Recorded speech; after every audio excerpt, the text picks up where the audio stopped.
All right, let's talk about 1391. A firestorm of violence just tears through Spain, targeting one of its oldest communities. This was the Great Pogrom, a massacre that would change the course of Spanish history forever.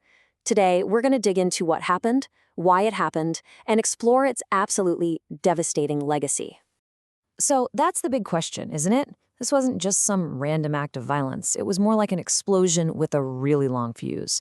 Our job here is to trace that fuse all the way back and find the spark that lit the whole inferno. So, picture this. It's June of 1391, and the city of Seville just erupts. I mean, a wave of violence that is shocking in its speed and its brutality, and it's all aimed at the city's Jewish quarter. And that was just the beginning. The violence spread like actual wildfire across the Iberian Peninsula. Now, to really understand what happened, we need to be clear about this term, pogrom. It's a word that's loaded with historical weight. It means organized, targeted violence. And the events of 1391 were exactly that, a systematic attempt to terrorize and really to destroy an entire community. The violence kicks off in Castile, but it just rips through the neighboring kingdom of Aragon. And the numbers, they're just staggering. We're talking thousands murdered, entire Jewish quarters completely destroyed, and tens of thousands of people forced to convert to Christianity just to save their own lives. To understand an explosion this massive, you have to look at the pressures that were building up for centuries beforehand. So let's do that. Let's rewind the clock. The Jewish community in Spain was ancient, and its story was incredibly complex. When you look at their history, it's just one of these dramatic swings. For centuries, Jewish life in Spain wasn't just, tolerated, it was often essential.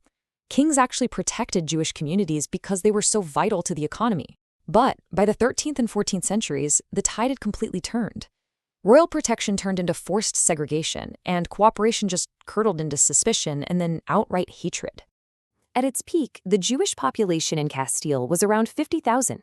Now, I know that might not sound like a huge number to us today, but in medieval Spain, this was a significant and highly visible minority, concentrated in cities and playing these crucial roles all throughout society.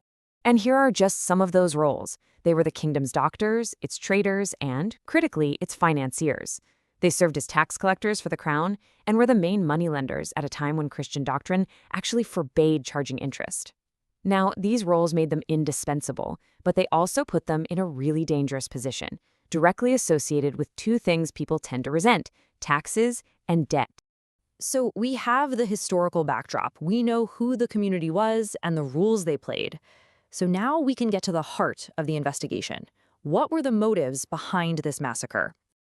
It's the critical question, right? A society doesn't just snap.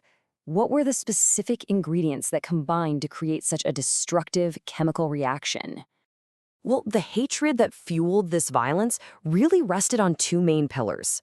On one hand, you had centuries of religious prejudice, these awful false accusations of decide, of killing Christ, and other absurd claims.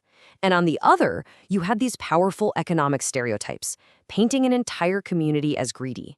You mix that religious bigotry with economic resentment, and you create a truly toxic and explosive ideology. And here's where prejudice meets cold, hard self-interest. For a lot of powerful people, this wasn't just about religion, it was about money. Eliminating the Jewish moneylenders was a brutally simple way to cancel your debts.